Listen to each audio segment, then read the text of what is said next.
Le marin, déterminé à combler le vide de son cœur, prit son sac et s'en alla. Il traversa alors le désert pendant 40 jours, jusqu'à finir par trouver un vieil homme allongé au pied d'un arbre. Il lui dit « Je viens chercher ce qui manque à mon cœur. » Le vieil homme, silencieux mais souriant, se redressa puis se dirigea vers sa chamelle. Il prit alors sa gourde remplie et la lui tendit.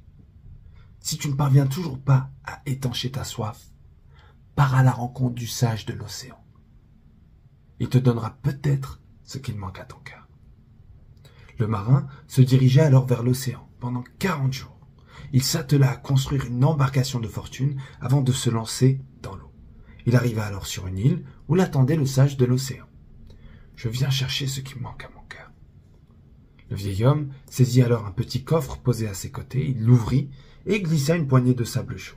Il lui tendit le coffre en lui disant « Si tu ne parviens toujours pas à garder les pieds sur terre, pars à la rencontre du sage de la forêt. Il te donnera peut-être ce qu'il manque à ton cœur. » Le marin prit de nouveau la route, plus déterminé que jamais à rencontrer cet homme.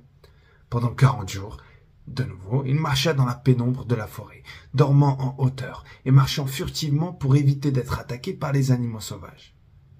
Jusqu'à ce qu'un jour, il arriva devant le sage de la forêt. « Je viens chercher ce qui manque à mon cœur. » Le sage de la forêt lui tendit alors une torche enflammée. « Si tu ne parviens toujours pas à sortir des ténèbres, pars à la rencontre du sage de la montagne. Il te donnera peut-être ce qu'il manque à ton cœur. » Commençant alors à désespérer de combler ce vide, il prit la route de la montagne. L'obscurité se faisait lourde, le froid glaçait les extrémités de son corps, l'ascension semblait sans fin. Il grimpait en regardant sans cesse derrière lui, prêt à renoncer, prêt à redescendre, prêt à retourner à quoi? À son existence passée. Et si pour une fois, on allait jusqu'au bout? Il finit par arriver en haut de la montagne. Il entra alors dans une caverne immense, mais à son grand étonnement, aucun sage ne l'attendait cette fois-ci.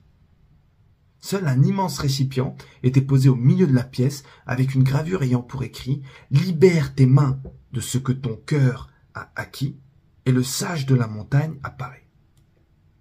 Le marin médita cette phrase l'espace d'un instant.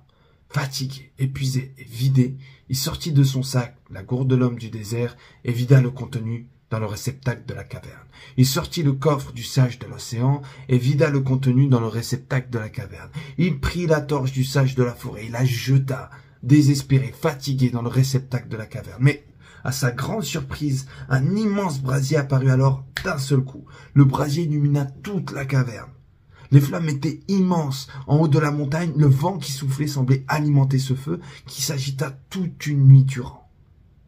À son réveil, le marin vit que le feu s'était éteint. Il se rapprocha alors du réceptacle où l'écriteau indiquait toujours « Libère tes mains de ce que ton cœur a acquis » et le sage de la montagne apparaît. Il pencha alors sa tête par-dessus le réceptacle et à sa grande surprise, il se trouva à contempler son propre reflet. L'eau, le sable, la flamme et le vent de la montagne avaient réussi à façonner un miroir au milieu de cette caverne où il finit enfin, aujourd'hui, par trouver ce que son cœur désespérait de pouvoir trouver.